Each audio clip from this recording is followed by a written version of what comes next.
Hello student, welcome in your English grammar class. अंग्रेजी की grammar class में आपका स्वागत है।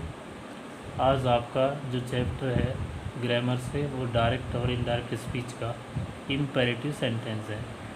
तो जानते हैं पहले इम्पेरेटिव सेंटेंस किसे कहते हैं। ये वे वाक्य होते हैं जिनमें आज्ञा, ऑर्डर, परामर्श, एडवाइस या प्रार्थना, रिक्वेस्ट प्रकट की जा गई हो। इस प्रकार के वाक्यों में वर्ब क्रिया से पहले कर्ता यू छिपा रहता है तथा वाक्य फाइनाइट वर्ब से शुरू होता है।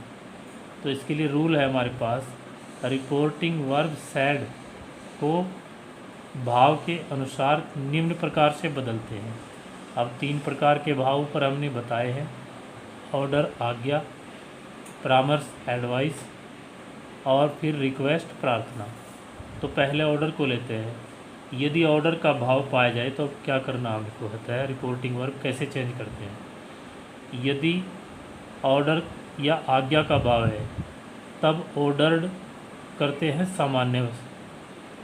सामान्य भाव में, परंतु सेना के अधिकारी तथा न्यायाधीश की आज्ञा होने पर विशेष रूप से कमांडर शब्द में चेंज की जाती है रिपोर्टिंग वर्ब। यानी वो जो हमारे पास सैड वर्ब है, अगर सामान्य किसी व्यक्ति का आज्ञा है तो ऑर्डर में चेंज होता है सैड, और यदि सेना के किसी कर्नल का ऑर्डर है या किसी जज का ऑर्डर है तो ऐसी दशा में हमें कमांडर ही करना चाहिए, कमांडर को ही बेटर माना गया है। नेक्स्ट, यदि सलाह एडवाइस का भाव हमें सेंटेंस में दिखाई पड़ रहा है तब एडवाइस या अरेक्ड का प्रयोग होता है।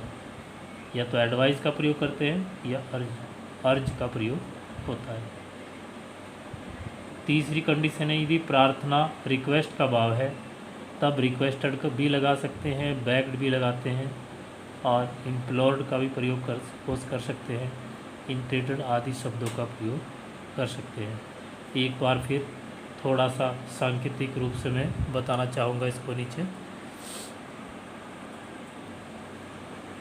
तो यदि प्रार्थना रिक्वेस्ट का भाव है तो रिक्वेस्टेड, बेग्ड, इम्प्लोर्ड और इरिटेटेड आदि शब्दों का प्रयोग कर सकते हैं।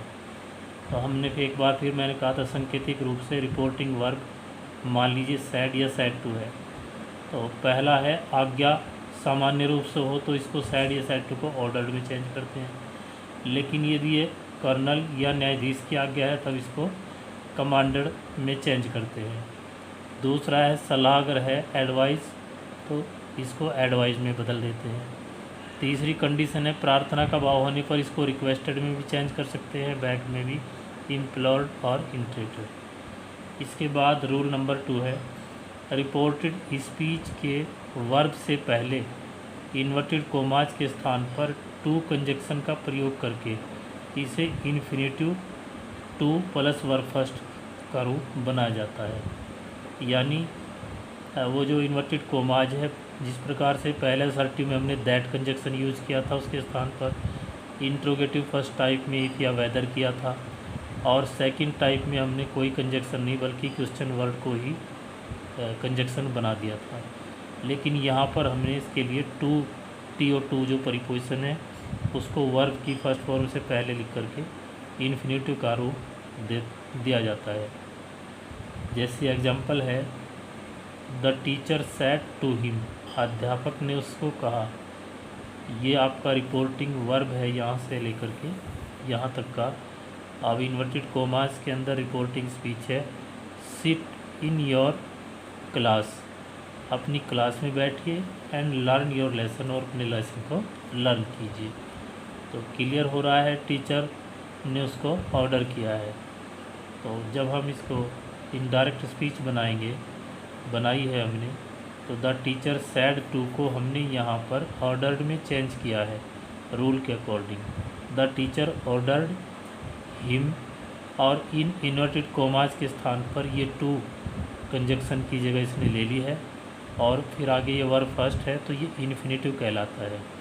इसका जब हिंदी में हम ट्रांसलेशन करते हैं तो बाद में ना, ने, नी आदि शब्द आते हैं, और ये वर्ब की फर्स्ट फॉर्म से पहले टू लगाने से पहले बनता है।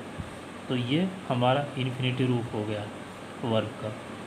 अब हमारा सेंटेंस बन गया है द टीचर ऑर्डर्ड हिम, अध्यापक ने उसको आज्ञा दी, टू सिट बैठने की, इन हिज क्लास अपनी क्लास में, एंड लर्न हिज लेसन और अपना लेसन लर्न करने की आज्ञा दी। तो इस प्रकार से हमारा ये ऑर्डर वाला सेंटेंस था। अब नेक्स्ट एग्जाम्पल है डायरेक्ट स्पीच का सेंटेंस है Mohan said to his friend. ये रिपोर्टिंग वर्ब हो गई है। Mohan said to his friend, फिर इन्वर्टेड कोमा शुरू, वर्क हार्ड, ये इन्वर्टेड कोमास के अंदर क्लोज हो गया। तो इट मीन्स अपने आप में स्पष्ट हो रहा है कि वर्क हार्ड करने की ये अपने फ्रेंड को सलाह दी गई है। तो ऐसी स्थिति में हमने सैट टू को एडवाइज में चेंज किया है। Mohan advise his friend, Mohan ने अपने फ्रेंड को एडवाइस किया, सलाह दी। और फिर उसी प्रकार से इन्वर्टेड कोमास के स्थान पर टू कंजक्शन का रूप ले लिया इसने, और ये इन्फिनेटिव भी बन गया है टू वर्क हार्ड, कठोर परिश्रम करने की सलाह दी। नेक्स्ट एग्जाम्पल है जब रिपोर्टेड, रूल है नेक्स्ट, जब रिपोर्टेड स्पीच नकारात्मक हो, अर्थात इन्वर्टेड कोमास के अंदर हमें नकारात्मक सेंस मिलती है, निगेटिव सेंस मिलती है, तो यह वाक्य डू नॉट से शुरू हो। जब डू नॉट से शुरू होगा तो इट मीन्स वो वाक्य नकारात्मक की सेंस दे रहा है।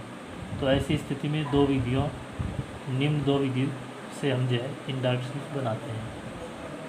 फर्स्ट, पहली जो विधि है वो ये है कि रिपोर्टिंग वर्ब को फॉरवर्ड में बदल कर, तो जब डू नॉट का प्रयोग अगर हुआ है तो पहली विधि है कि रिपोर्टिंग वर्ब को फॉरवर्ड में बदल देते हैं, तथा रिपोर्ट स्पीच में आए हुए डू नॉट को, वो जो डू नॉट शब्द इन्वर्टेड कोमास के अंदर आया हुआ है उसको हटाकर क्रिया से पहले हम टू का प्रयोग करते हैं।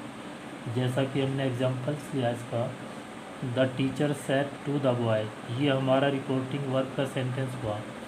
अब इन्वर्टेड कोमास से शुरू है आगे, do not make noise in the class. ठीक है, ये इन्वर्टेड कोमास के अंदर रिपोर्टिंग स्पीच हो गई। तो यहाँ पर ये नकारात्मक सेंस दे रहा है सेंटेंस, नकारात्मक आज्ञा भी है लेकिन नकारात्मक आज्ञा है। तो यहाँ पर हमने सेड टू को फॉरवर्ड में चेंज कर लिया, और जैसे ही हमने सेंटेंस को फॉरवर्ड में चेंज किया तो डू नॉट का जो मीनिंग है वो फॉरवर्ड में अपने आप इंक्लूड हो गया, यहाँ पर शामिल हो गया। वहाँ से डू नॉट को हमें रिमूव करना होता है। फिर the teacher forward the boys, teacher ने बॉयज़ को फॉरवर्ड किया, मना किया। और ये फिर उसी प्रकार से इन्वर्टेड कोमास के स्थान पर टू कंजक्शन ले लिया हमने, और आगे मेक वो वर्ब फर्स्ट है, to make a noise in the class. Teacher ने बॉयज़ को क्लास के अंदर नॉइज़ करने से मना किया, फॉरवर्ड किया। ठीक है। सेकंड जो विधि है, दूसरी विधि, वो है कि यदि हम चाहे रिपोर्टिंग वर्ब सेड को भाव के अनुसार ऑर्डर्ड, एडवाइज्ड या रिक्वेस्टेड में भी बदल सकते हैं, लेकिन इसमें फिर डू को हटाकर नोट के बाद टू इन्फिनेटिव का प्रयोग करना पड़ता है हमको। यानी डू को तो हटा दिया जाता है, लेकिन नोट और वो जो हमारी वर्ब आई है रिपोर्टिंग स्पीच के अंदर, कोमे के अंदर, उनके बीच में और नोट के बीच में टू का यूज करते हैं। एग्जांपल्स लेते हैं, जैसे कि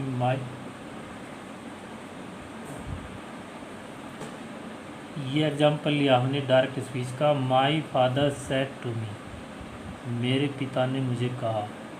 अब फिर इन्वर्टेड कोमास से हमारा रिपोर्टिंग स्पीच शुरू होता है, सेंटेंस का part, do not waste your time, ये क्लोज हो गया रिपोर्टिंग स्पीच यहाँ पर इन्वर्टेड कोमास से।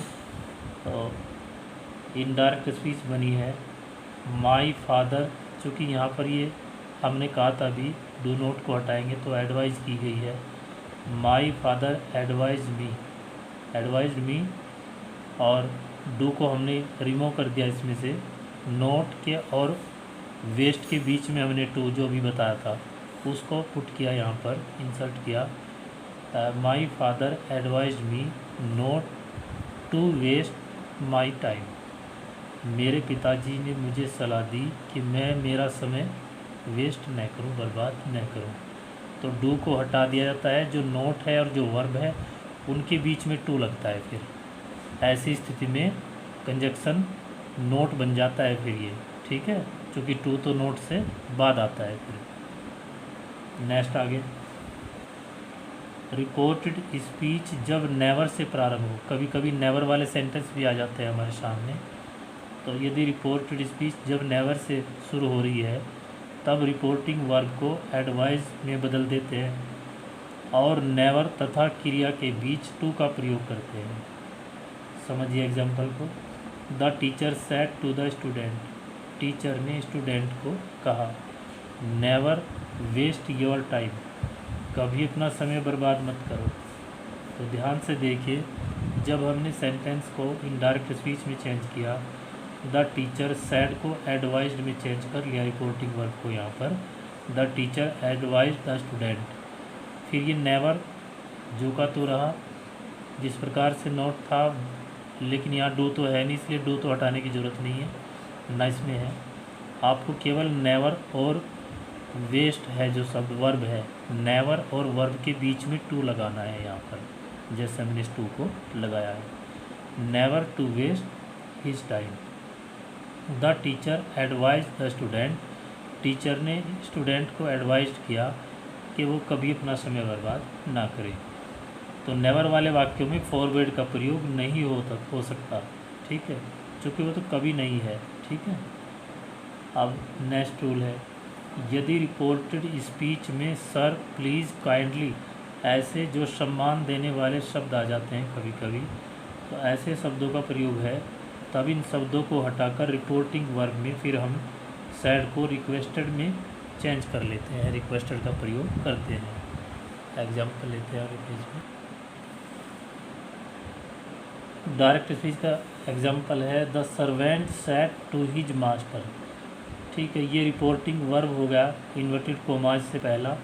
फिर please give me 1 days leave, ये हमारा रिपोर्टिंग स्पीच हो गया। अब जब इनडायरेक्ट स्पीच हमने बनाई, the servant requested his master, please के स्थान पर टू लिख लिया हमने, प्लीज़ के नाम का यहाँ पर रिक्वेस्टेड आ गया, ठीक है। The servant requested his master to give, उसी प्रकार से टू का प्रयोग किया गया इसमें भी, वर्ब से पहले, to give him 1 days leave. ये प्रोनाउन ठीक उसी प्रकार से चेंज हो रहे हैं जैसे हमने पहले असर्टिव में बताए और इंट्रोगेटिव फर्स्ट और सेकंड टाइप दोनों में बताए थे। तो सर्वेंट ने अपने मालिक से रिक्वेस्ट की कि वो उसको 1 दिन की छुट्टी दे दे। नेक्स्ट रूल है, रिपोर्टिंग स्पीच में वोकेटिव केस का नाउन या संबोधन किया जाने वाला जो नाउन होता है उसे रिपोर्टिंग वर्ब का कर्म या ऑब्जेक्ट बना देते हैं। कभी कभी ऐसा होता है कि रिपोर्टिंग वर्ब में ऑब्जेक्ट नहीं दिया होता और उसके नाम का जिसको वो बात एड्रेस की गई है, संबोधित की गई है, वो नाउन रिपोर्टिंग स्पीच के अंदर आ जाता है, इन्वर्टेड कोमास के अंदर। तो ऐसी स्थिति में जब हम इनडायरेक्ट स्पीच बनाते हैं सेंटेंस की, तो वो जो हमारा वोकेटिव केस है जिसको एड्रेस की गई है बात इन्वर्टेड कोमास के अंदर है, रिपोर्टिंग स्पीच के अंदर है, उसको वहाँ से निकाल करके रिपोर्टिंग वर्ब में वर्ब के बाद ऑब्जेक्ट बना लेते हैं। जैसे इसका एग्जांपल हमने दिया है, द टीचर सैड, टीचर ने कहा, सिट डाउन बॉयज़, लड़कों बैठ जाओ, ठीक है। ये तो बॉयज़ को बोला है टीचर ने, तो ये बॉयज़ यहाँ रिपोर्टिंग स्पीच वाले पार्ट में अंदर आ गया। ये पार्ट है, हिस्सा है इसी का रिपोर्टिंग वर्ब का, लेकिन कभी कभी वोकेटिव केस का यहाँ पर रिपोर्टिंग स्पीच में प्रयोग कर दिया जाता है डायरेक्ट स्पीच के सेंटेंस में। तो ऐसी स्थिति में आपको जो यहाँ पर शब्द है यानी जिससे ये बात कही जा रही है आपको क्लियर हो रहा है, प्रकट हो रहा है सेंटेंस से, तो उस वर्ड को यहाँ से निकाल करके रिपोर्टिंग वर्ब में जहाँ वर्ब है उसके बाद ऑब्जेक्ट बना दिया जाता है। तो सेंटेंस की इनडायरेक्ट स्पीच बनी है, the teacher ordered the boys, ये बॉयज़ यहाँ से निकल के सैड को ऑर्डर्ड में चेंज किया और इसके तुरंत बाद ये बॉयज़ आ गया।